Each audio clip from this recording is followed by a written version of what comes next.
Hi hello నమస్తే welcome to our channel మనం TV నేను మీ శాన్వి ఈ రోజు మనతో పాటు మన స్టూడియోలో ఉన్నారు చలసాని శ్రీనివాస్ గారు మరి ఆయనతో మాట్లాడదాం హాయ్ సార్ నమస్తే నమస్కారం అందరికీ నమస్కారం ఎలా ఉన్నారు సార్ పర్వాలేదండి రాష్ట్రంలో ఆంధ్రప్రదేశ్ రాష్ట్రం వరకు తిరుగుతూ ఉన్నాం ఇవాళ ఉత్తర భారతీయ జనతా పార్టీని ఓడించే క్రమంలో ఒక బస్సు యాత్రను చేపట్టాలని అలాగే వడ్డే శోభనేశ్వర గారు మేము విజయరావు గారు మండల శ్రీనివాస్ రిటైర్డ్ ఐఏఎస్ ఆఫీసర్ వెళ్ళి ముఖేష్ కుమార్ మీనా గారిని ముఖ్య ఎన్నికల అధికారిని కలిసి వచ్చాం దాంతోపాటు అనుమతి ఇవ్వడానికని వెంటనే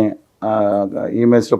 పంపించాం సరే ఏదేమైనా వ్యక్తిగత హోదా విభజన హామీల కోసం ఖచ్చితంగా రాష్ట్ర వ్యాప్తంగా ఎక్కడైతే కుదిరితే అక్కడ అన్ని చోట్ల మేము తిరుగుతాం ఉత్తర భారతీయ జనతా పార్టీని ఖచ్చితంగా ఓడించండి ఆంధ్రుల ఆత్మగౌరవాన్ని హక్కుల్ని కాపాడండి అని ప్రచారం చేస్తాం సార్ ఇప్పుడు మీరు ఏపీలో చాలా ప్లేసెస్ తిరుగుతున్నారు అలాగే ఇప్పుడు ఏపీలో ముఖ్యంగా చూసుకుంటే జగన్మోహన్ రెడ్డి గారి మీద రాళ్లదాడి జరిగింది సో దీని మీద A1 అని A2 అని చాలా మంది ముద్దాయిల్ని తీసుకొచ్చారు ఇదేంటంటే కొంతమంది ఇదంతా ప్లానెడ్ అని చెప్పేసి అంటున్నారు కొంతమంది ముఖ్యమంత్రికే రక్షణ లేదు అని చెప్పేసి అంటున్నారు మరి ఈ రాళ్లదాడి అనేది జగన్మోహన్ రెడ్డి గారికి అలాగే వైసీపీ పార్టీకి ప్లస్ అవుతుందా మైనస్ అవుతుందా అనేక చోట్ల తిరగడం జరిగిందండి వెస్ట్ గోదావరిలో పెద్దలు గుర్తులు ఎర్రనాంసం గారి విగ్రహావిష్కరణ కూడా వెళ్ళడం జరిగింది దాని ముందు వచ్చారు అలాగే పాలకొల్లు మిగతా చోట్ల సమావేశాలు చూసుకొచ్చాం గోదావరి జిల్లాలో కానీ అక్కడ కానీ చూస్తే డెఫినెట్గా ఏదైతే 50% జనం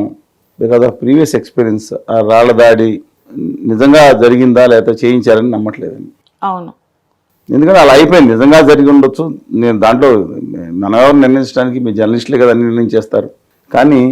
ఒక్కటి చెప్తున్నానండి అది గులకరాయి కొట్టారు ఏది కొట్టారు అనేది రాజకీయ తర్వాత మళ్ళీ చంద్రబాబు నాయుడు గారి మీద తర్వాత కళ్యాణ్ బాబు గారి మీద కూడా ఇష్యూ జరిగింది ఎవరైనా రాళ్ళ కొట్టించుకున్నాడంటే అంత దూరం నుంచి వచ్చితే ఇక్కడ తగిలితే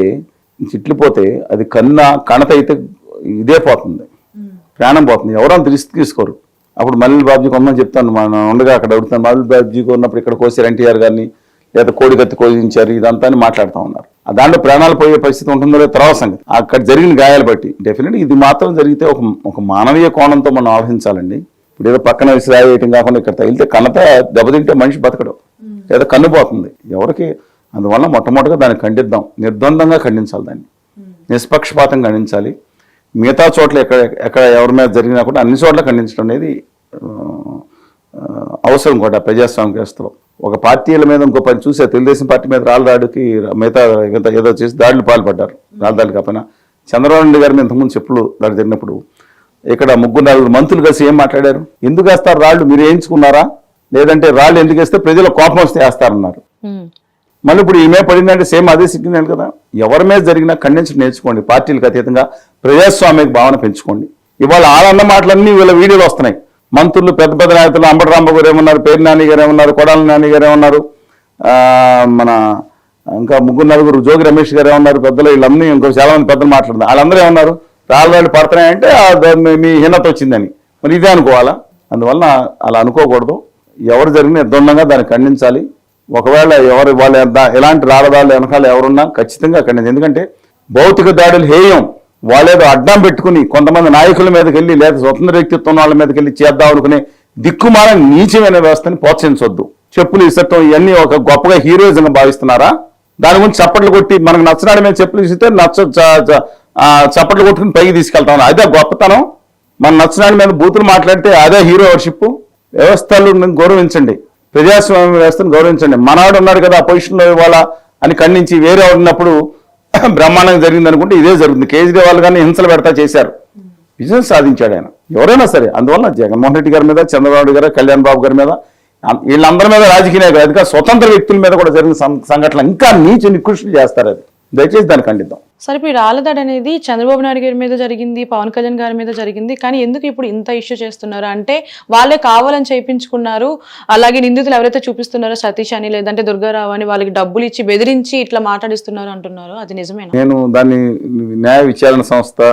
వాళ్ళు లేదా చాలా టెస్టులు పెట్టి చేయించాలి కానీ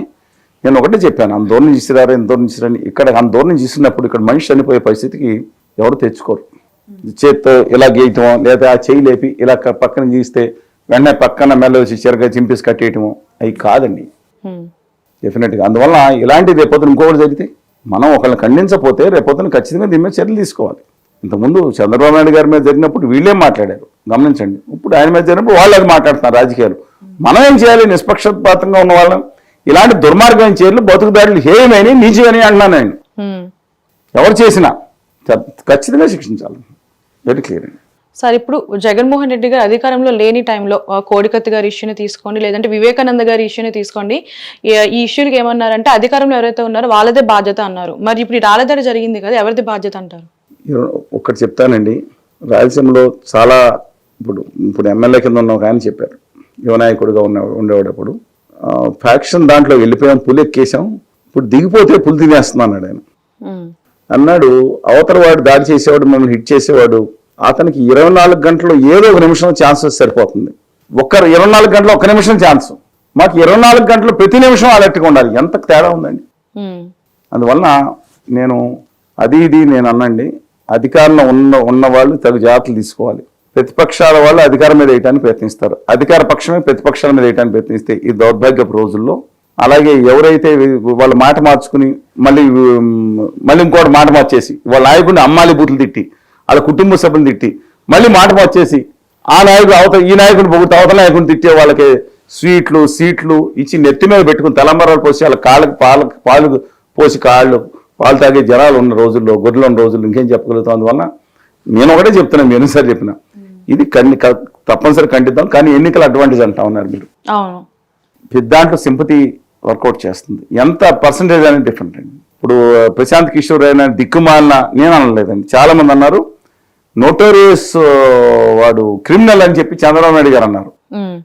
ఆయన ఇప్పుడు జగన్ గారు వ్యతిరేకంగా పనిచేస్తున్నారు అనుకోవడం వేరే సంగతి. ఖచ్చితంగా ఆయన వ్యవహారం చూసుకుంటే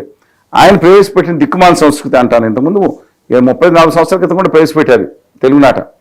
అందువల్ల సింపతి అనేది వర్కౌట్ అవుతుందండి.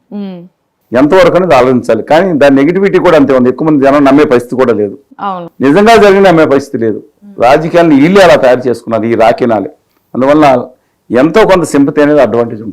ఉంటుందంటారు. మరి ఎలక్షన్స్ కూడా దగ్గరలో ఉన్నాయి కాబట్టి ఈ పొత్తు గెలుస్తుందా లేదు అంటే ఈ రాళ్ళదాడి మీద మరి గెలిచే పరిస్థితులు ఏమి ఉండవండి. ఎలా ఉంటాయండి? ఓన్లీ ఇవాళ వచ్చే వ్యవస్థలో నేను ఒకటే చూశాను, గత 30-40 సంవత్సరాలు 40 సంవత్సరాల వ్యవస్థలో చూసుకుంటే 50 సంవత్సరాల్లో మొదటిది 1984లో ఇందిరాగాంధీ గారి మరణం ఏదైతే జరిగిందో, చారిత్రాత్మకంగా ఆ రోజు జరిగిన ఎన్నికల్లో ప్రజలు భావోద్వేగంతో అసలు వాజ్పేయి గారు షెడ్డు గెలిపారు, అందరూ కూడా. బీజేపీ 2 సీట్లు పరిమితమైంది. అంది ఒకటేమో ఎన్టీ రామారావు గారి భిక్ష లాంటి అక్కడ పెట్టి ఒక బీజేపీ లేని అప్పుడే కొత్తగా 80లో పుట్టిన పార్టీ అది. ఒక సీట్ ఇస్తే ఇక్కడ ఇంకోటి గుజరాత్లో నెగ్గింది 2 సీట్లతో. 436 సీట్లు ఎన్నో కాంగ్రెస్ పార్టీ నెగ్గిన సందర్భాలు అసలు అనూహ్యమైన ఇంకెక్కడా లేవు. ఆ తర్వాత రెండోది చాలా చూడండి, ఎన్నికలు 1991లో జరుగుతున్న సందర్భంలో సగం ఎన్నికలేని రాజీవ్ గాంధీ గారుని దుర్మార్గంతో వాళ్ళు హత్య చేశారు. ఆ ముందు జరిగిన ఎన్నికల్లో 160% ప్రతిపక్షాలకు వస్తే తర్వాత జరిగిన ఎన్నికల్లో బయ్యలాచి 60-70% కాంగ్రెస్ పార్టీకి వచ్చింది. మీరు చూశారు. అందువల్లే మన 91 పివి నరసింహ గారి ప్రభుత్వం రావటం, ఏదైనా చేసి 96 జరిగింది. అంతటి విపరీతమైనది వస్తే తప్ప ఒక 0.5% 0.25% మారుతుంది, కానీ మిగతాది మారటానికి ఆస్కారం తక్కువ. చూడాలి. మరి ఎలక్షన్స్ కూడా దగ్గరలో ఉన్నాయి కాబట్టి thank you so much sir. నమస్కారం.